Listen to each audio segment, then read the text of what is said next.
perdebatan-perdebatan, tapi itu cukup memberi kita ilmu gitu. Jadi insya Allah masih udah wise enak-enak ya. lah. Iya, Iya, kita udah wise ya. iya, tidak polarisasi kayak politik Iya, sebenarnya, iya. seperti itu Bang. Meskipun ada beberapa oknum yang mau memecah belah gitu, cuman cepat keredamnya. Iya, Kita udah bertahun-tahun kan. bertahun-tahun, betul. Jadi udah wajar, perbedaan itu kan hal yang lumrah. Karena kan katanya kalau di era ekonomi sekarang ini buat cari kerja tuh susah Bang. Iya.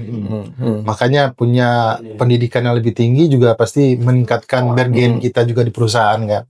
Itu makanya menurut saya sih harus ada mungkin kriteria baru dari LPDP untuk menerima beasiswa ini ya. Memudahkan supaya SDM Indonesia-nya lebih berkualitas gitu. Iya. Tidak hanya melihat dari keuangannya saja gitu. Iya. Ini kan membuat dia fatal gitu. Berbahaya Bang. Sama kayak apa yang terjadi dengan kecelakaan jalur langit Bang. Itu jalur langit apa tuh? Tol langit. Tol langit tuh waktu itu kemarin mantan ya presiden. Jalur langit itu kecelakaan yang terjadi antar dua Transjakarta. Oh itu di koridor 13 di koridor jalur Cipulir kalau nggak salah, Kebayoran Lama.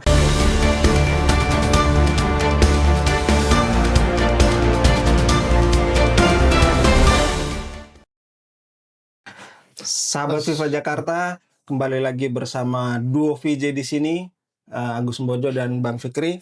Sehat Bang? Alhamdulillah Bang. Alhamdulillah. Masih aman puasa? Aman. Serius aman ya? Aman dong. Belum ada yang bocor? Alhamdulillah. Ini kalau saya Ramadan ke-7, Bang Fikri Ramadan ke-8 ya? Oh 6 dong. 6 dong. 6 dong. Saya ikut pemerintah aja soalnya. Ikut pemerintah. Kalau saya seperti Muhammadiyah. Iya, ikut Muhammadiyah. Tapi walaupun berbeda sebenarnya ya. Untungnya perdebatan di media sosial maupun media mainstream juga masih agak lebih bagus lah, tidak menjurus pada perpecahan gitu. Saya juga menyaksikan perdebatan-perdebatan, tapi itu cukup memberi kita ilmu gitu. Jadi insya Allah masih udah enak-enak wise lah. Iya, kita udah wise ya. Iya, tidak polarisasi kayak politik sebenarnya, seperti itu Bang. Meskipun ada beberapa oknum yang mau memecah belah gitu, cuman cepat keredamnya. Iya, kita udah bertahun-tahun kan. Bertahun-tahun, betul. Jadi udah wajar, perbedaan itu kan hal yang lumrah. Karena kan katanya kalau di Muhammadiyah itu ada hari besar KHGT. Dia kalender Hijriah. Ya. Namanya kalender Hijriah biar intinya sih semua sama-sama satu, walaupun ya sekarang belum ada persamaan, tapi pengennya bersatu. Karena bedakan satu ruqyat hilal ya. Satu lagi dengan hisab. Iya, betul. Sebenarnya sama aja. Ya. Tergantung pilih aja sesuai keyakinan. Tapi gini Bang, biasanya kan kalau puasa itu melatih orang untuk bersabar ya. Melatih orang untuk bersabar. Jadi kita tidak boleh marah, jangan gampang marah lah gitu. Tapi saat sekarang nih ini Bang, walaupun puasa tapi kita nggak bisa nahan marah nih karena ada satu hal nih Bang. Soal LPDP. Waduh. Ini menggugah kemarahan ordi ya, penerimaan LPDP ya. Ada yang bilang ada yang bilang cukuplah saya yang WNI, jangan sampai anak saya gitu kan. Ya rasa nasionalisme gue sih ya, gue gitu. Gimana nih ceritanya kayak gitu? Yang disinggung bukan satu kampung lagi ya? Satu negara. Satu negara, iya. Bayangin kalau di stadion kita pemain-pemain yang bahkan pemain-pemain naturalisasi itu mereka bangganya gitu menyanyikan Indonesia Raya, tangan dada sampai ada yang terharu gitu kan. Tapi kok ini seperti itu? Emang LPDP gimana Bang sebenarnya? Kalau yang Bang Fikri kan yang juga fokus di Kementerian Keuangan kan ya. Kemarin kan bahkan itu di Kementerian Keuangan, Menteri Keuangan sendiri kan kemarin udah statement bahwa akan mencabut hak di blacklist untuk masuk ke pemerintahan. Dan juga suaminya kan yang masih menerima beasiswa LPDP diminta untuk mengembalikan dananya berikut dengan bunga. Bunga. Ya sebenarnya itu kan kebijakan pemerintah untuk orang-orang yang mau berbakti ke Indonesia. Kalau misalnya nggak mau ya sebenarnya itu dari medsos juga sih Bang. Kalau misalnya yang diucapkannya dia itu nggak diupload, itu nggak masalah kan, sampai sekarang juga dia masih aman-aman aja. Kan kuliah di luar negeri kan privilege kan. Iya sebenarnya. Harusnya dengan dia diam itu kan diam emas itu mungkin ya maksud dari diam itu emas itu ya. Iya. Ketika kita bicara justru mencelakai diri kita sendiri kan fatal juga ya. Ya, saya sih begitu. Ya bagi gue juga sih marah lah gitu kan kondisi kayak gitu. Kita kan kemarin pencari beasiswa juga ya, nggak dapat LPDP pun nggak dapat. Susah banget ya. Sekarang gue belum bayaran Bang. Sekarang belum bayaran kuliah nih, aduh pusing ini. Sementara di sana ada yang sudah difasilitasi negara. Iya istilahnya sudah nyaman lah gitu kan. Betul. Tapi kok justru kacang lupa kulitnya seperti itu. Jadi kita patut sayangkan. Padahal kalau dia mau nengok ke bawah dikit aja gitu, itu masih banyak tuh masyarakat sebenarnya yang membutuhkan bantuan beasiswa untuk dia bisa menempuh pendidikan. Nah, tapi ada satu legislator Golkar kalau nggak salah, ketua fraksi Partai Golkar di DPR sempat menyinggung soal LPDP. Kata dia syaratnya ini terlalu berat bagi orang-orang yang menengah ke bawah, kayak TOEFL dan seterusnya itulah. Banyak persyaratan yang itu tidak bisa dijangkau oleh masyarakat di bawah. Iya, pasti kan butuh. Udah besar ya. Butuh. Biayanya yang dikeluarkan nggak besar.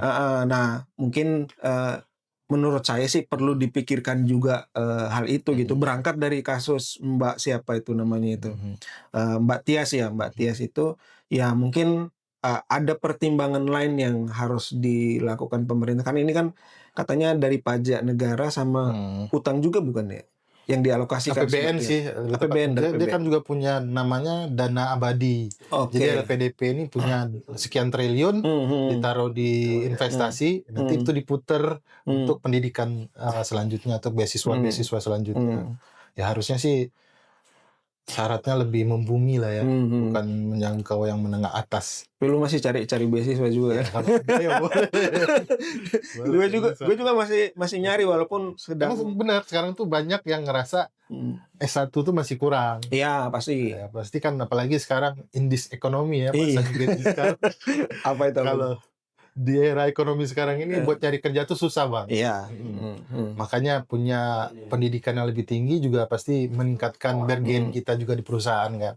Itu makanya menurut saya sih harus ada mungkin kriteria baru dari LPDP untuk penerima beasiswa ini ya. Memudahkan supaya SDM Indonesia-nya lebih berkualitas gitu. Tidak hanya melihat dari keuangannya saja gitu. Iya. Jadi kayak persyaratan tadi mungkin perlu dibincang ulangkan gitu. Atau ada jalur khusus yang yang lebih membumi lah ya.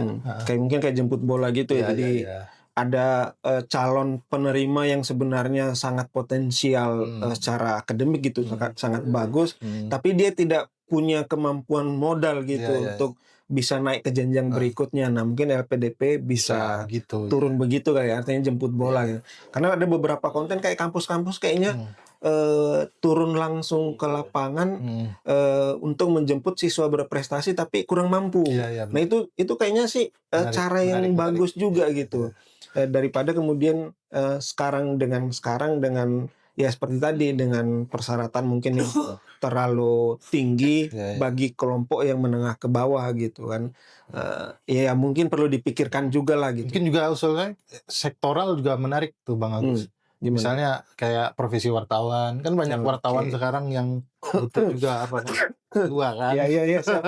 Terima kasih. Atau bahkan S3. Banyak sekarang banyak udah S2 sampai S3. Kalau saya lihat dari lembaga tuh sudah ada namanya BRI. BRI udah keluarin beasiswanya itu tiap tahun. Ya, baru BRI sih yang masih konsisten gitu. Ya, semoga LPDP punya jalur khusus lah untuk profesi sektoral. Misalnya guru juga bisa kan. Banyak kan sektoral di sesuai jalurnya. Iya, artinya sebenarnya banyak juga lembaga-lembaga yang menyiapkan beasiswa termasuk lembaga belum ada belum masuk sorry belum masuk ada beberapa lembaga lah yang menyiapkan beasiswa bagi anak bangsa, tapi bagaimanapun kan SDM kan PR kita bersama ya, namanya pendidikan kan itu hak konstitusional warga negara dan semaksimal mungkin pemerintah harus menyiapkan itu gitu. Artinya kalau pendidikan mahal ya harus dimurahkan, intinya kayak gitu kan, biar semua masyarakat dapat dapat merasakan pendidikan dengan kualitas yang sama lah gitu. Ya betul. Karena pendidikan kan hak segala bangsa ya. Iya. Semua bangsa. Maksudnya ya semua rakyat harusnya SDM-nya dulu yang ditingkatkan. Nah tapi ini juga Bang, bahwa pasca Mbak Tias ini yang berbicara soal LPDP tadi, yang bicara soal kewarganegaraan itu tadi, jadi menarik juga untuk kita melihat komunikasi publik, terutama mereka yang punya ada kaitan dengan negara atau pembiayaan dari negara lah. Harusnya komunikasi publik yang dibangun itu ya mereka harus berpikir gitu, karena di era media sosial sekarang kan era new media, salah ngomong dikit tuh fatal. harus berhati-hati, harus melihat bagaimana dampaknya, bagaimana kemudian efeknya. Ini kan berefek panjang jadinya, jadi bukan cuma dia aja yang dihujat gitu kan, tapi juga termasuk sampai ke suaminya, bahkan kasihan. katanya sih sampai netizen kita yang maha luar biasa itu sampai menelusuri ini Bang, sampai menelusuri jejak keluarga itu kan, wah sampai sebegitunya. Lebih intel dari intel. Iya. Hal yang nggak penting. Maksudnya ya udahlah dihukum sesuai ininya. Artinya kan ya kita membangun komunikasi di tengah new media sekarang itu memang ya harus lebih arif dan lebih berpikir panjang lah, jangan kemudian karena kemarahan rasa kecewa yang sebenarnya itu masih bisa dibicarakan dengan baik, kemudian diupload media sosial, semua melihat, akhirnya viral dan ini kan membuat dia fatal gitu, berbahaya Bang, sama kayak apa yang terjadi dengan kecelakaan jalur langit Bang. Jalur langit apa tuh? Tol langit. Tol langit loh waktu itu kemarin mantan presiden jalur langit itu kecelakaan yang terjadi antar dua Transjakarta. Itu di koridor 13 di koridor jalur Cipulir kalau nggak salah, Kebayoran Lama. Nah kenapa dibilang jalur langit, karena dia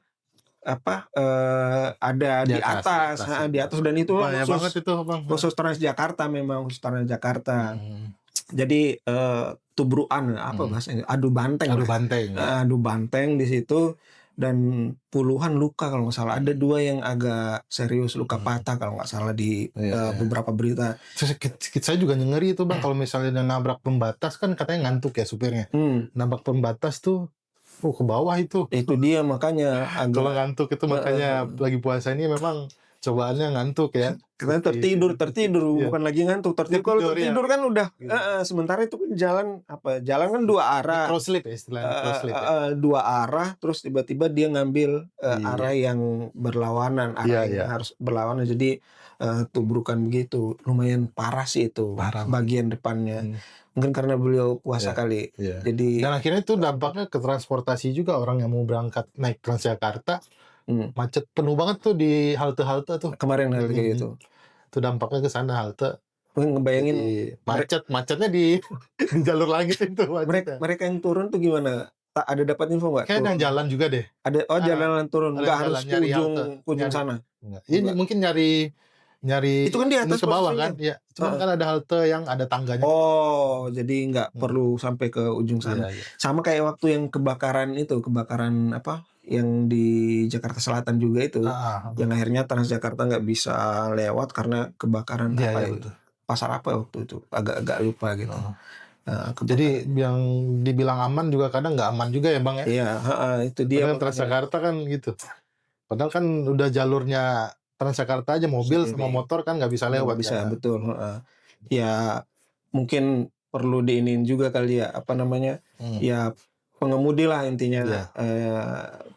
memperhatikan kondisi diri juga, jangan sampai kemudian ini kan berbahaya banget, apalagi dia di jalur langit seperti itu tadi.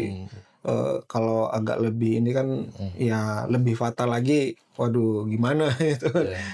Padahal ini kan Transjakarta termasuk salah satu transportasi publik yang cukup diminati lah oleh masyarakat saat sekarang gitu kan, karena dia berada di jalur khusus juga, kemudian selain murah meriah dan ya sangat cocok lah di tengah kondisi ekonomi saat sekarang gitu Bang ya. Jadi ya mungkin perlu diperhatikan lagi ini kayak gini gitu. Itu sih Bang menurut kita ya. Jangan sampai terjadi lagi lah kecelakaan seperti itu yang ini. Ngomong-ngomong soal Jakarta Bang, Bang Dul sama Bang Pram udah setahun aja nih. Iya, nggak kerasa ya. Gimana menurut Bang Agus nih pemerintahan Pramono Anung dan Rano Karno selama setahun ini? Kalau pasti ada sisi positif negatifnya gitu kan.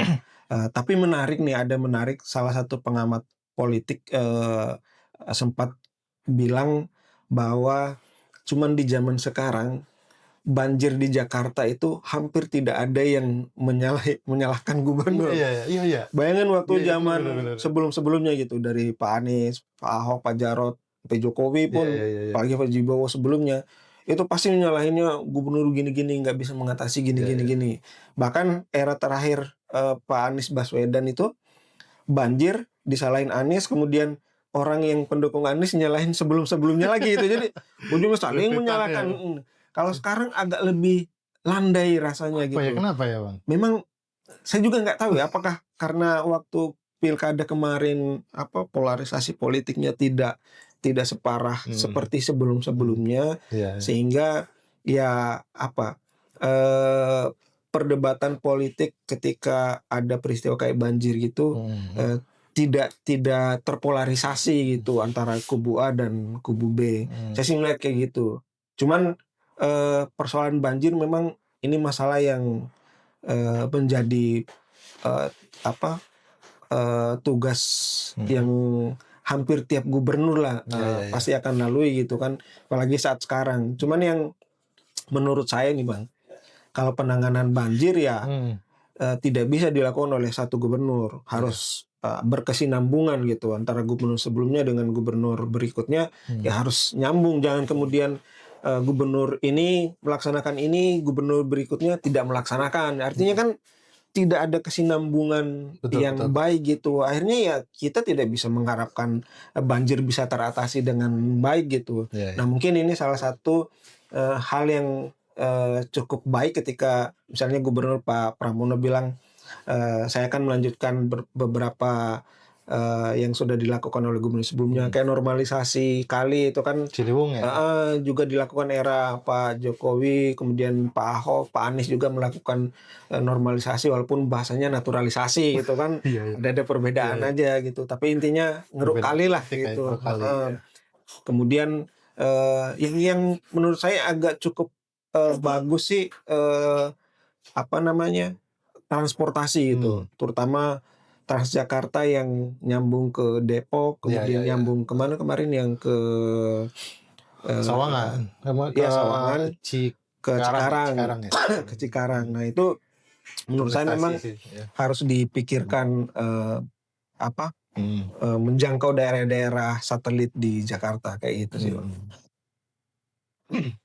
Kalau menurut lu gimana? Menarik sih kalau Pramono Rano ini, meskipun beberapa ada blunder yang kemarin kayak parkiran, mungkin salah sebut aja ya. Maksudnya tanggapannya mungkin ada pembenahannya, ada cuman penyampaiannya lagi-lagi komunikasi publik. Iya itu dia. Seperti kasusnya LPDP tadi. Terus ngomong apaan? Apa? Siapa yang ngomong apa? Itu Bang Rano. Soal parkiran di Tanah Abang yang katanya sampai 100.000 itu. Iya. Ya kalau di sana juga kan bukan soal parkir aja kan, soal penataan jalan gitu. Orang kalau lewat sana macetnya udah Iya ampun. Mungkin di mana-mana sih kayaknya sekarang Iya. itu macet sih sebenarnya. Masalah perkotaan yang tidak selesai itu kemacetan.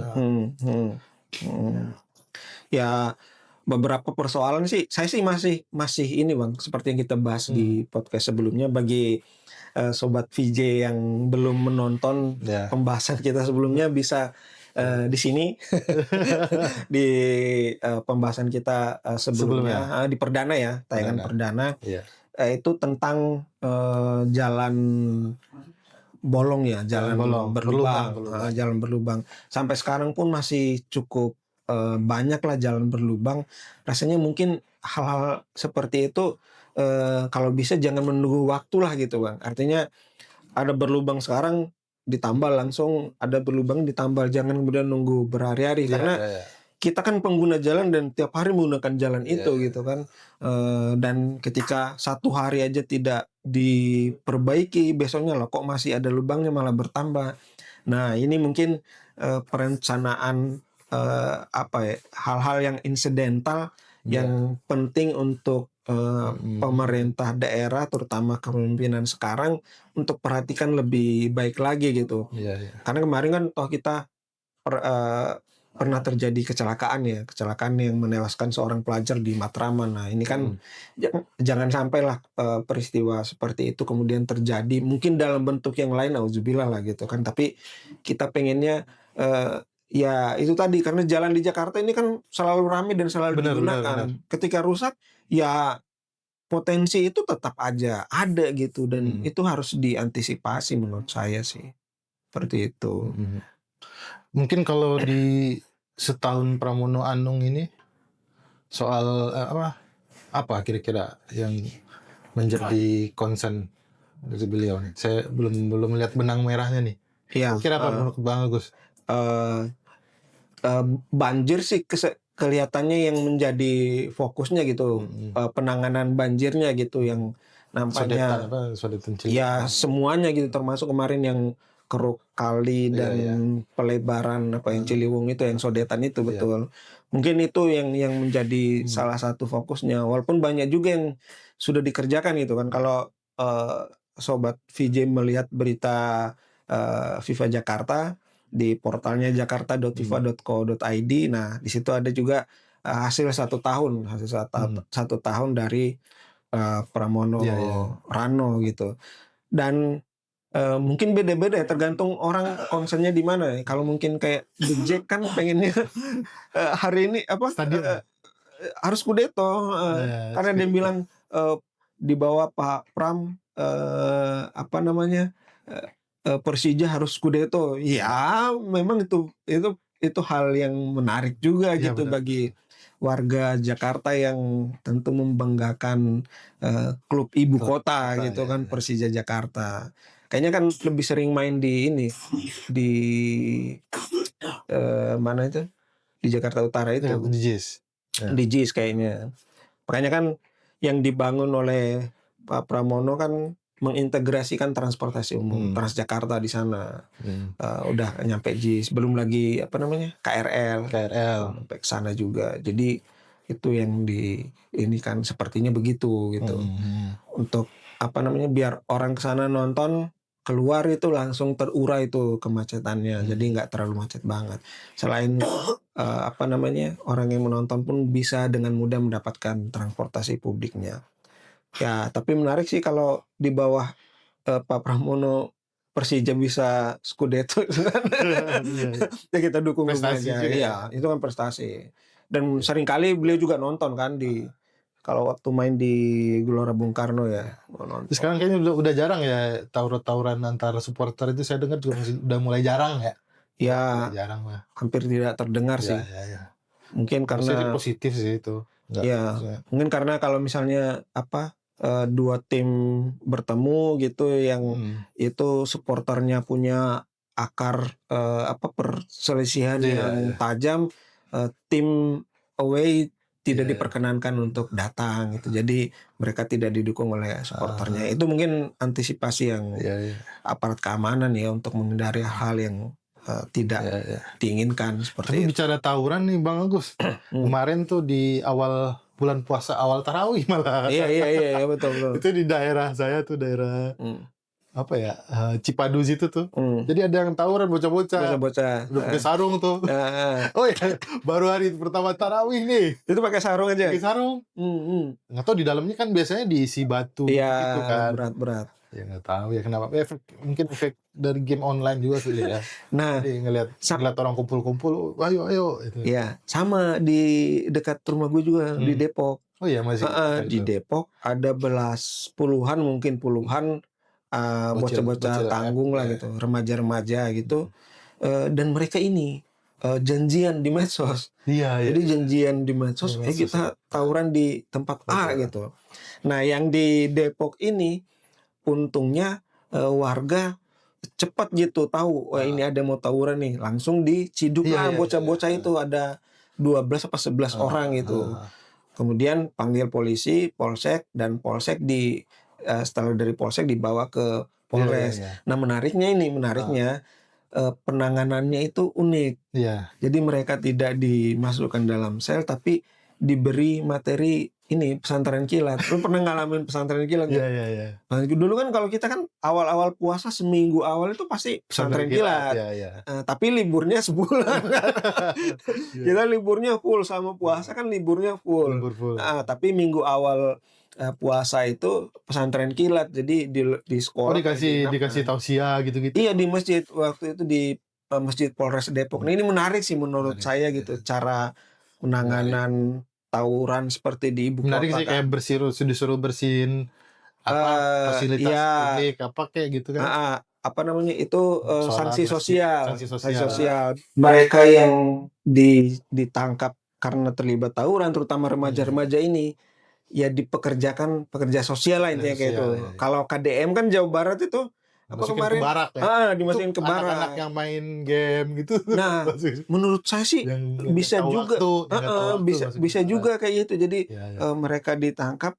Pesantren kilat yang seperti Polres Metro Depok tuh cukup bagus, salut lah gitu. Nah, mungkin itu bisa dilanjutkan dengan program yang lain. Jakarta pun kayak magang membersihkan got mungkin. Jadi kalau Pak Pram bilang saya sama Pak JK nggak masuk gorong-gorong gitu kan, ya mungkin remaja-remaja ini aja yang masuk gorong-gorong, membersihkan gorong-gorong gitu, Bang. Jadi aman gitu. Jadi nggak usah gubernur lah yang masuk gorong-gorong, biar anak juga aja. Pejabat yang masuk gorong-gorong ya. Udah cukup lah. Cukup ke siapa? Udah cukup. Cukup ke siapa? Udah cukup lah. Bang, ini juga Pramono Anung ada satu Bang Pram nih prestasinya membongkar tiang monorel. Katanya hari ini udah rampung nih 109 tiang monorel yang di Jalan Rasuna Said tuh. Udah tuntas ya? Tuntas. Nah, maksudnya tuh prestasi sih. Dari tahun-tahun kemarin kan didiemin aja tuh, udah bertahun-tahun tuh dari zamannya siapa itu, Bang? Bang Yos. Bang Yos. Udah 1 dekade gitu berarti ya. Kalau menurut Abang gimana? Sering lewat Rasuna Said kan? Sering. Pernah di Kuningan kan? Iya, pernah. Kantor lah ya. Kantor. Nah, iya. Kebetulan kalau misalnya di sana kan rencananya mau ditata ulang tuh jalannya, kemudian taman-tamannya. Nah, kalau yang ingin lihat video New Rasuna Said, HR Rasuna Said, bisa buka di jakarta.fifa.co.id. Ada tuh kita beritanya. Kita beritanya, kemudian ada video animasinya lah, video animasi yang diunggah oleh jubir Pak Pram, Bang Ciko Hakim kalau nggak salah. Jadi kita juga ngangkat itu, ya cukup baik sih.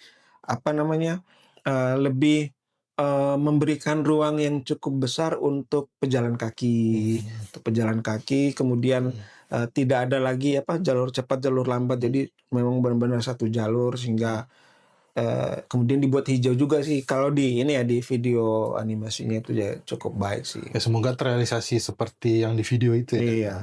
Sama ini, Bang, saya pengen nyinggung nih. Apa tuh? Saya sebagai orang Bima.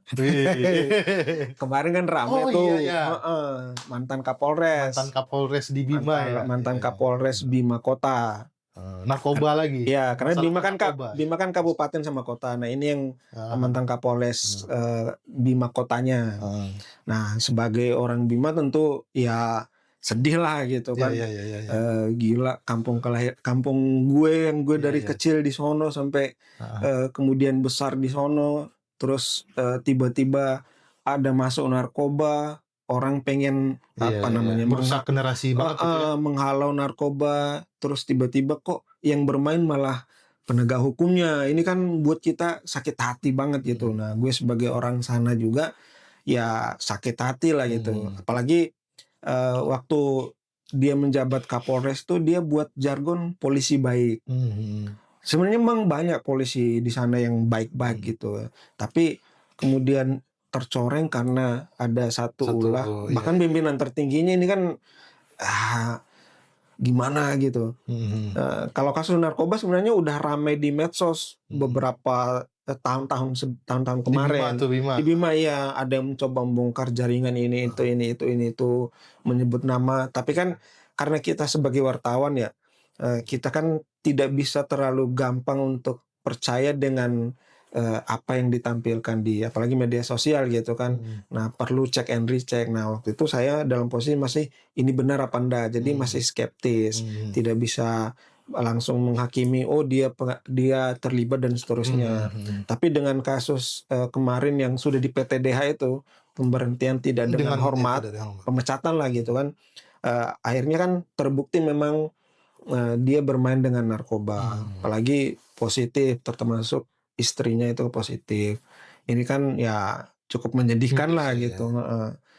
Sampai ini kalau di Bima juga ada sampai bilang ya udahlah biar putra daerah aja gitu yang jadi Kapolres gitu kan. Terus saya nanya, emang ada orang Bima yang di polisi? Oh, ternyata ada.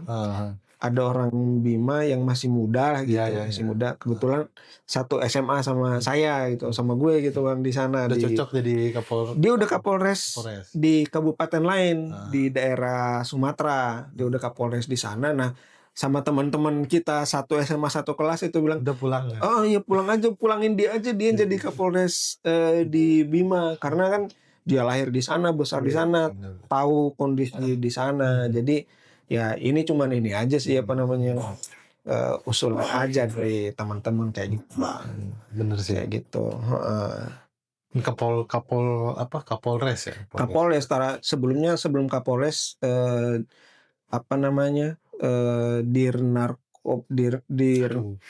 Emang khusus ngurusin narkoba, tapi malah dia yang bermain ya. Malah bermain. Itu dia yang aduh kok jadi seperti ini gitu. Patut disayangkan gitu. Ya, padahal kan kalau kayak di Bima sendiri kan norma-norma agamanya itu cukup kuat gitu. Ya. Hampir sama lah dengan Minang gitu.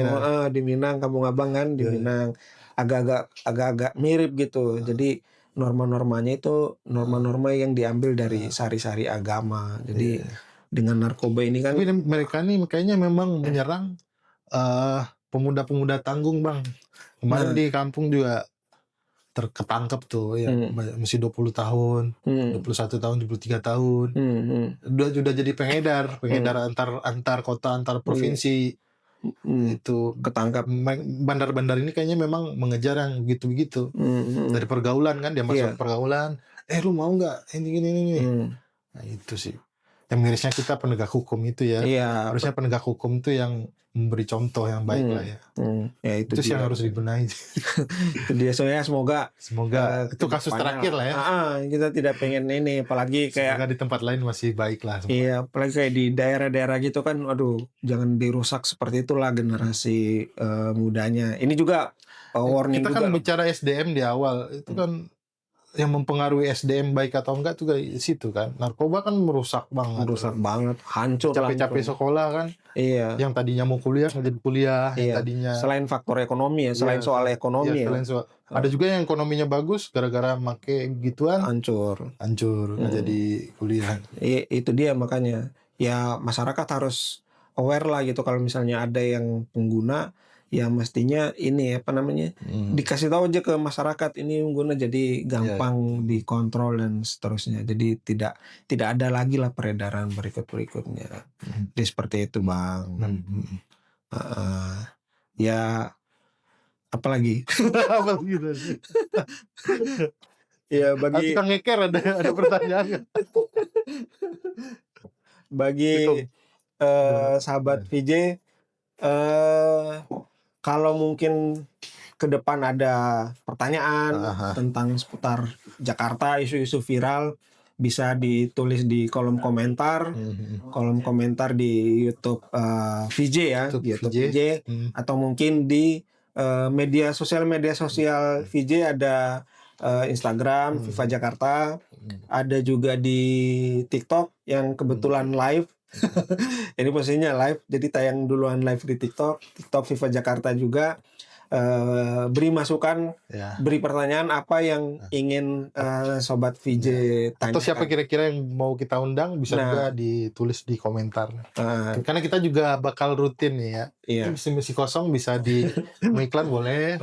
Ya bagi produk-produk tertentu silakan kalau mau masuk bisa lah untuk bersama kami untuk karena ini informasi ini kan banyak banget. Jadi kita harus selektif, jangan sampai kemudian termakan informasi yang hoax gitu. Maka harus cerdas maka di VJ ini kita berusaha untuk menghalau hoax seperti itu gitu. Jadi apa yang kita bicarakan adalah suatu informasi yang sudah terverifikasi dengan fakta-fakta, betul seperti itu. Jadi sobat VJ itu silakan like, komen, subscribe di akun YouTube VJ, kemudian silakan follow di akun Instagram Viva Jakarta maupun di akun TikTok Viva Jakarta. Sampai berjumpa di diskusi kita berikutnya. Insya Allah mungkin nanti akan ada tamu yang kita undang pada episode berikutnya di Viva Jakarta. Salam VJ.